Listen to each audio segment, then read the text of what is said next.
Hello दोस्तों, welcome to Civil Service Square. मेरा नाम है अवनीश विनोदानंद पाठक और हम आज हिस्ट्री के नए लेक्चर के साथ एक बार फिर आपका स्वागत करते हैं। आज से हम पढ़ेंगे गवर्नर जनरल, जितने भी गवर्नर जनरल हुए हैं इंडियन हिस्ट्री में, इंडियन मॉडर्न हिस्ट्री में।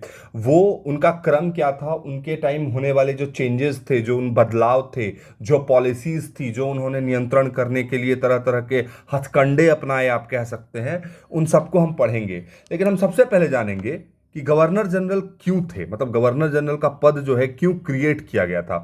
देखिए दोस्तों, ये जो गवर्नर जनरल थे वो ब्रिटिश गवर्नमेंट की तरफ से उनके सुपीरियर ऑफिसर थे जो इंडिया को कंट्रोल करने के लिए थे।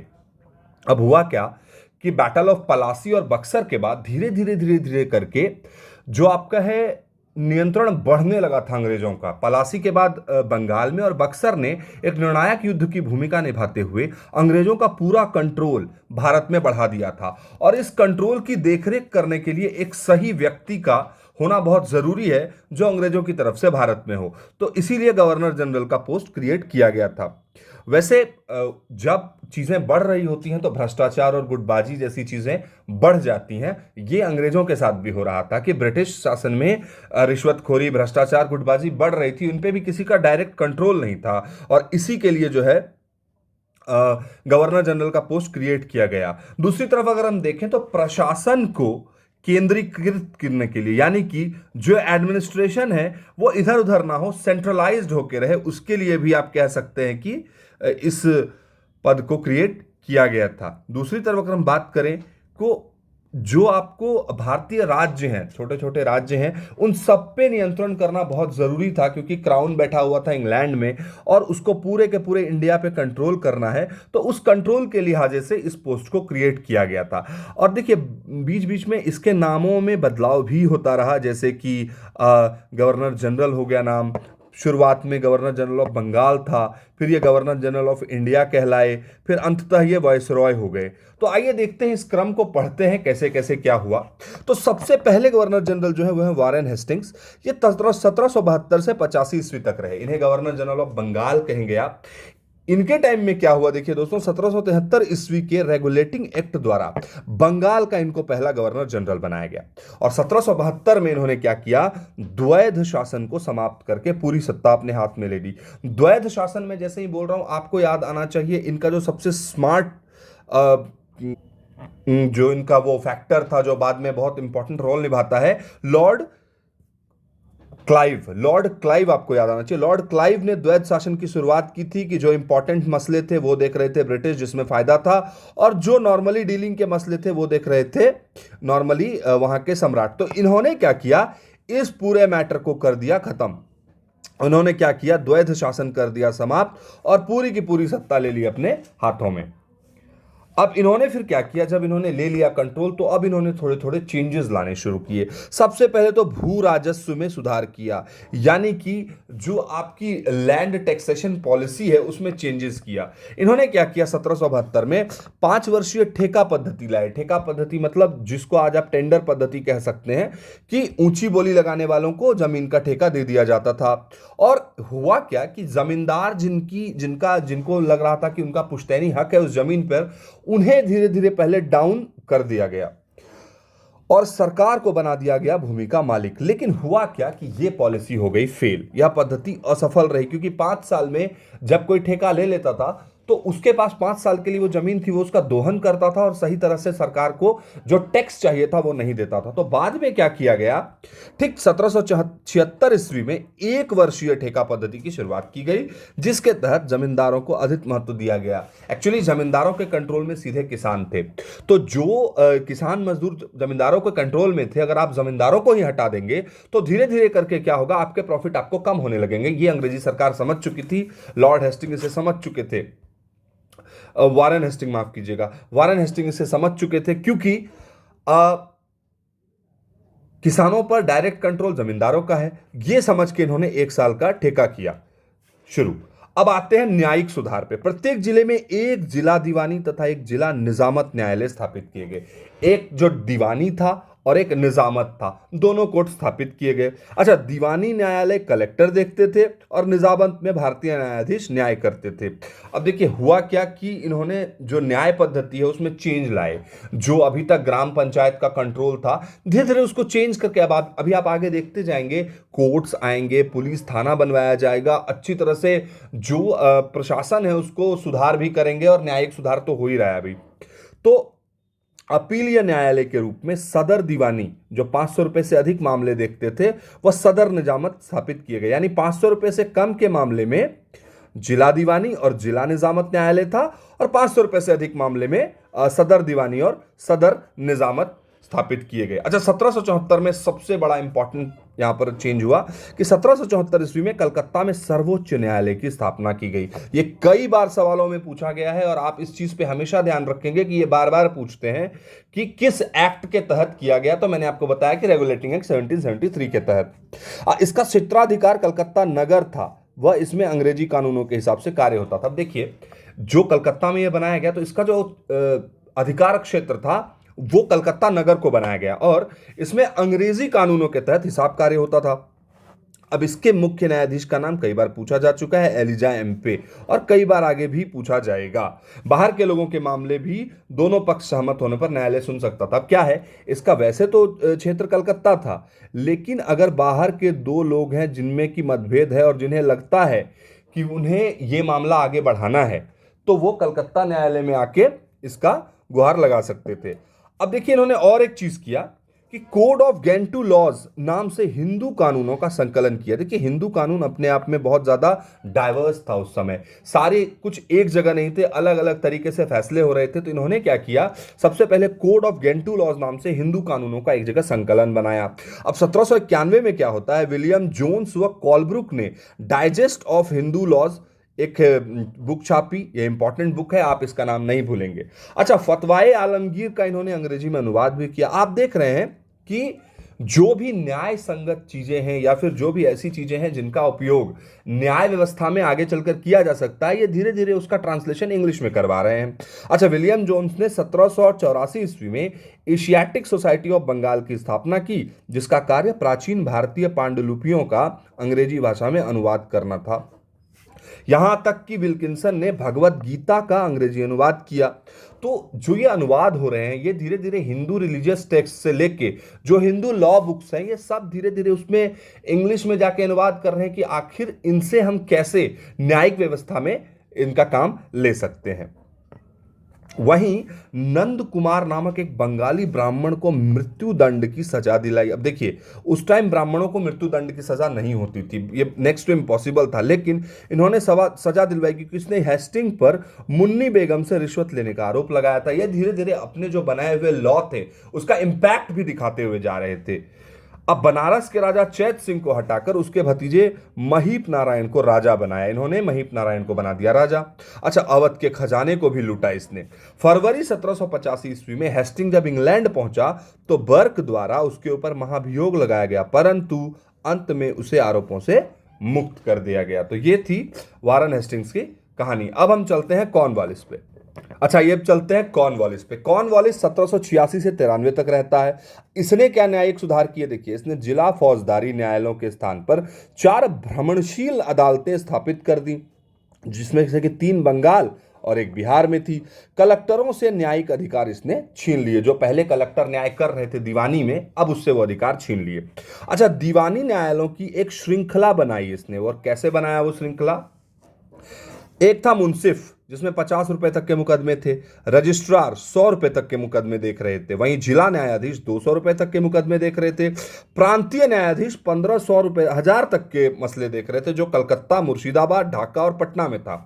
वहीं सदर दीवानी 5000 रुपए के मामले देख रहे थे और प्रिवी काउंसिल जो है 5000 से अधिक के मामले देख रहे थे। 1793 ईस्वी में कॉर्नवालिस कोड का निर्माण करवाया, जो शक्तियों के पृथक्करण सिद्धांत पर आधारित था। यह कॉर्नवालिस कोड ऑफ कंडक्ट बहुत इंपॉर्टेंट है, इंडियन लॉ की नींव कह सकते हैं आप इसको। अच्छा, इन्होंने कानूनों में बदलाव किया था। जिसके तहत विधि की सर्वोच्चता स्थापित की है कि सबसे ऊपर कानून है। कार्यपालिका व न्यायपालिका शक्तियों को पृथक किया कि न्यायपालिका की शक्तियां क्या हैं और कार्यपालिका की एग्जीक्यूटिव की शक्तियां क्या है और जुडिशरी की शक्तियां क्या है, इसने डिवाइड कर दिया। हत्या के तरीके के बजाय हत्या के उद्देश्य को देखिए, इन्होंने मोटो, आखिर हत्या का तरीका इंपॉर्टेंट नहीं था, इन्होंने बताया कि हत्या का मोटो क्या था, किस मोटो से मारा गया है, जो आज भी हमारे इंडियन लॉज में इंपॉर्टेंट है। अच्छा, इन्होंने अंग भंग की सजा बंद करके कठोर कारावास का प्रावधान दिया। पहले एक सजा थी जिसमें अंग भंग कर दिए जाते थे, जो आरोपी था, जो जिसपे आरोप सत्यापित हो जाता था, लेकिन इसने अंग भंग की सजा को खत्म करके कठोर कारावास का प्रावधान किया। रक्व मूल्य लेने की परंपरा को बंद कर दिया, जो रखवा लेते थे उसको बंद कर दिया। अच्छा, जो साक्षी होता था कोर्ट में, जो गवाह होता था, उसकी पहले धार्मिक योग्यता को देखा जाता था, इसने उसको समाप्त किया कि ऐसा नहीं है कि साक्षी की धार्मिक योग्यता क्या है। और इन्होंने वकालत को एज अ प्रोफेशन लाया, ये बहुत इंपॉर्टेंट है। जो आज आप देखते हैं वकील, वो वकालत का प्रोफेशन इन्हीं के द्वारा शुरू किया गया था। अब आते हैं लैंड टैक्सेशन में, यानी भू राजस्व सुधार में। लैंड टैक्सेशन की अगर बात करें तो हेस्टिंग द्वारा स्थापित जो ठेका पद्धति थी, उन्होंने इसको समाप्त करके इसके स्थान पर स्थायी बंदोबस्त लागू किया, परमानेंट सेटलमेंट जिसको आप कहते हैं। इसे ही आप इस्तेमरारी, जमींदारी, मालगुजारी, बिस्बेदारी कहते हैं। देखिए, ये चारों नाम इसलिए यहां लिखे हुए हैं कि कई बार एग्जामिनर आपसे ये चारों अलग अलग नाम देके पूछ सकता है, तो हमें नामों की एग्जैक्ट जानकारी होनी आवश्यक है। अब चलते हैं 1790 ईस्वी में प्रारंभ में इसे 10 वर्ष के लिए लागू किया गया, जो आपका परमानेंट सेटलमेंट था, जिसे आप स्थायी बंदोबस्त कह रहे हैं। लेकिन 1793 में इसे स्थायी कर दिया गया, परमानेंट कर दिया गया, क्योंकि टैक्स अच्छे आ रहे थे। अल्टीमेट एम था ब्रिटिश गवर्नमेंट का कि हमको किसी तरह टैक्स मैक्सिमाइज करना है, और इनका टैक्स मैक्सिमाइज हो रहा था इस पॉलिसी से, तो इन्होंने इसे कंटिन्यू किया। अच्छा, ये जो परमानेंट सेटलमेंट था, इसका जो प्रारूप था वो तैयार किया था जॉन शोर ने। इसमें जमींदारों को भूमि का मालिक माना गया, जमींदारों को इन्होंने कर दिया भूमि का मालिक, लेकिन भू राजस्व जो आएंगे उसका 10.11 भाग कंपनी को तथा 1.11 भाग जमींदार को माना गया। देखिए, मालिक तो उन्होंने बोल दिया, लेकिन टैक्स का 1/11 भाग जमींदार लेंगे और 10/11 भाग कंपनी लेंगे, सिर्फ नाम के मालिक थे। अच्छा, यहां सनसेट लॉ भी था कि आपके लिए फिक्स है टाइम कि इस तारीख के सूर्य डूबने तक आप टैक्स दे देंगे, कंपनी तक पहुंचा देंगे, वरना उसमें बढ़ोतरी कर दी जाएगी। अच्छा, भारत में नागरिक सेवाओं यानी सिविल सर्विसेज का जन्मदाता भी कहा जाता है इन्हें, ये आप नहीं भूलेंगे। अच्छा, भारत में पुलिस सेवा का जनक भी इसी को कहा जाता है, क्योंकि 400 वर्ग मील की दूरी पर पुलिस स्टेशन इन्होंने स्थापित करवाए थे, यानी कि जो न्याय व्यवस्था था, प्रशासन व्यवस्था था, इसको इन्होंने सुदृढ़ करने की कोशिश की। फिर आता है जॉन शोर। जॉन शोर ज्यादा लंबे टाइम के लिए नहीं रहा, 1793 से 98 रहा, लेकिन इसके टाइम में कुछ खास चेंजेस नहीं आए, इसीलिए यहां पर सिर्फ इनका नाम मेंशन है। वहीं आता है लॉर्ड वेलेस्ली। वेलेस्ली काफी महत्वपूर्ण है, 1798 से 1805 तक इसने सहायक संधि प्रणाली प्रारंभ की। देखिए, सहायक संधि मैंने आपको तब पढ़ाया था जब हम बात कर रहे थे हैदराबाद की शुरुआत में, कि फ्रेंच ने ऐसा कुछ किया था, और मैंने आपसे कहा था कि बाद में जब हम आगे चैप्टर्स पढ़ रहे होंगे तो मैं आपको बताऊंगा कि वो क्या और कैसे कॉपी किया था इंग्लिश ने। भारत में सर्वप्रथम सहायक संधि फ्रांसीसी गवर्नर डुप्ले ने हैदराबाद से की थी। मैंने आपको बताया था वहां पर अपना एक आदमी रख दिया, उसके बदले में वो उसे पैसा देगा। उनका जो था उस पॉलिसी का नाम नहीं था उस तरह का, इन्होंने नाम दिया। अब इसमें क्या करते थे ये लोग, सहायक संदेह करने वाली रियासत अपने विदेशी मामले व सुरक्षा संबंध कंपनी को सौंप देती थी। देखिए, विदेशी मामलों में पैसों का इन्वॉल्वमेंट है, और सुरक्षा संबंध यानी कि आपकी जो आर्म फोर्सेस है उसमें उनका इन्वॉल्वमेंट है, वो आ गया कंपनी के कंट्रोल में। और इसके बदले में कंपनी को एक संप्रभु क्षेत्र देना पड़ता था, मतलब कंपनी को आप एक क्षेत्र भी दे रहे हैं और कंपनी आपको ये कह रही है कि हम आपको सुरक्षा मामले और विदेशी मामलों में सहायता कर रहे हैं, जब भी आपको ऐसी जरूरत पड़ेगी हम मदद के लिए आएंगे। तो ये जो है कंपनी का बहुत खतरनाक संधि था, जिसमें फायदा सिर्फ कंपनी का होता था। और तो और रियासत में अंग्रेजी रेजिडेंट की नियुक्ति होती थी, एक इंग्लिश वहां रेजिडेंट के रूप में रहता था। मैंने अभी आपको जब पंजाब पढ़ाया था तो उसमें मैंने आपको रेजिडेंट का नाम बताया था, अगर आपको याद हो तो आप प्लीज एक बार कमेंट बॉक्स में उनका नाम लिख दें। अच्छा, अब सहायक संधि करने वाले राज्यों के बारे में जानते हैं। हैदराबाद 1798, मैसूर 1799, तंजौर 1799, अवध 1801 और पेशवा 1803। वैसे मैं आपको बता दूं, ये जो राज्य थे, ये इनकी वीकनेस का पहचान था, जो धीरे धीरे धीरे धीरे धीरे धीरे सहायक संधि में शामिल हुए जा रहे थे। क्योंकि देखिए, अब अंग्रेज सुपर पावर है, अब वो बात नहीं रही कि वो सिर्फ बिजनेस करने आए, अब वो आए हैं करने कंट्रोल।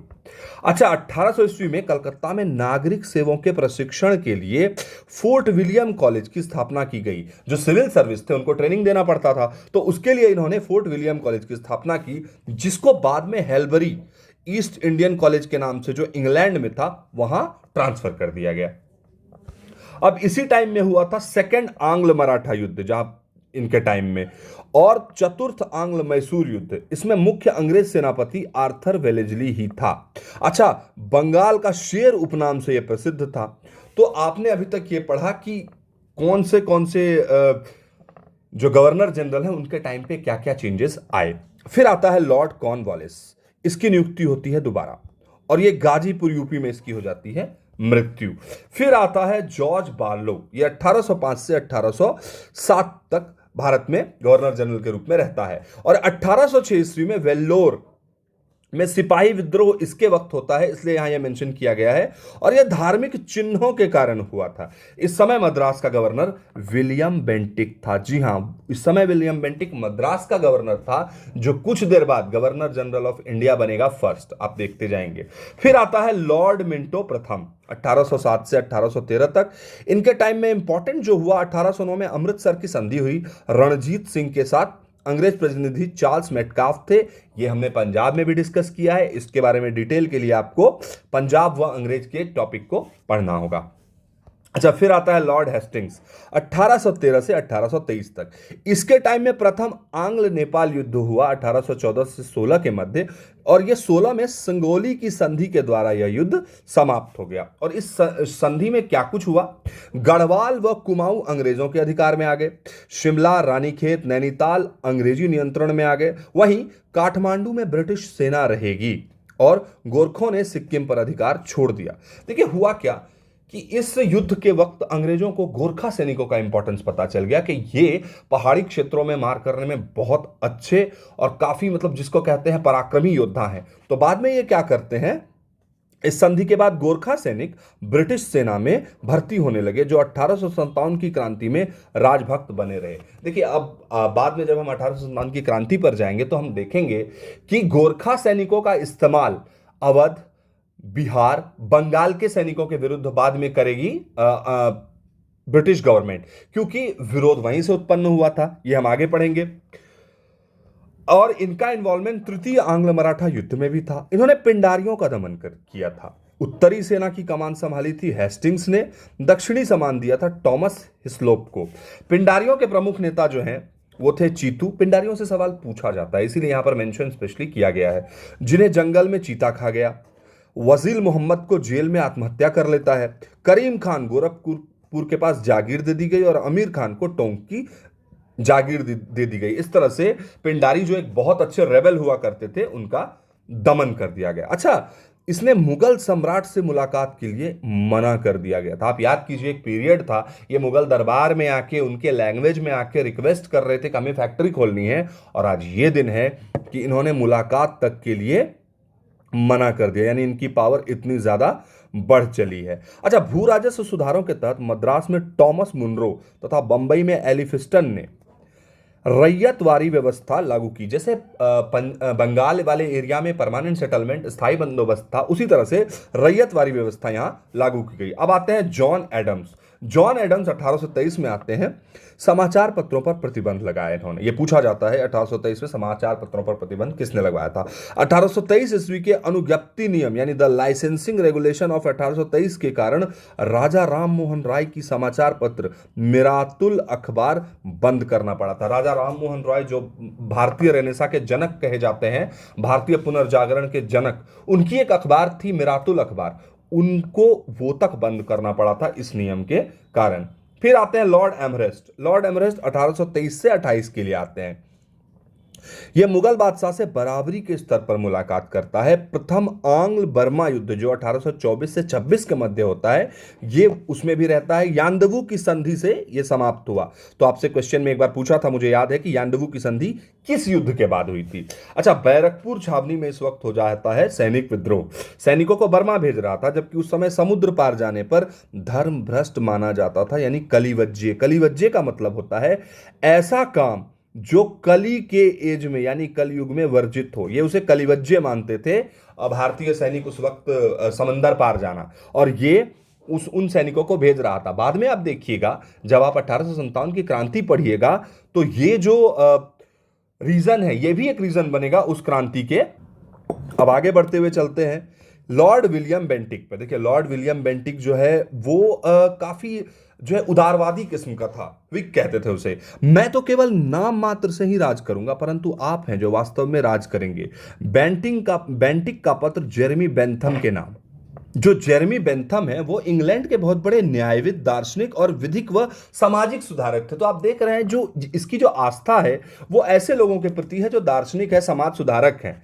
तो बेंटिक एक कट्टर उदारवादी था, आपको जेरेमी बेंथम के नाम से ही समझ में आ गया। तथा बेंथम व मिल का अनुयायी था। मिल भी उसी तरह के एक इंसान थे। राजा राम मोहन राय के प्रोत्साहन से 1829 ईस्वी में बंगाल प्रेसिडेंसी में धारा 17 के तहत सती प्रथा पर रोक लगा दिया गया। देखिए, सती प्रथा ऐसी प्रथा थी जिसमें अगर किसी महिला का पति, उनका डेथ हो गया है, तो उन्हें भी उनके साथ उस अग्नि में, चिता में जल जाना होता था, जो काफी अमानवीय था, लेकिन उस टाइम वो प्रचलित था।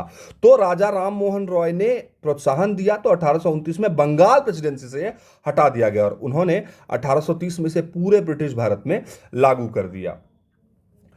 अब हुआ क्या कि धर्मसभा के प्रमुख थे राधाकांत देव।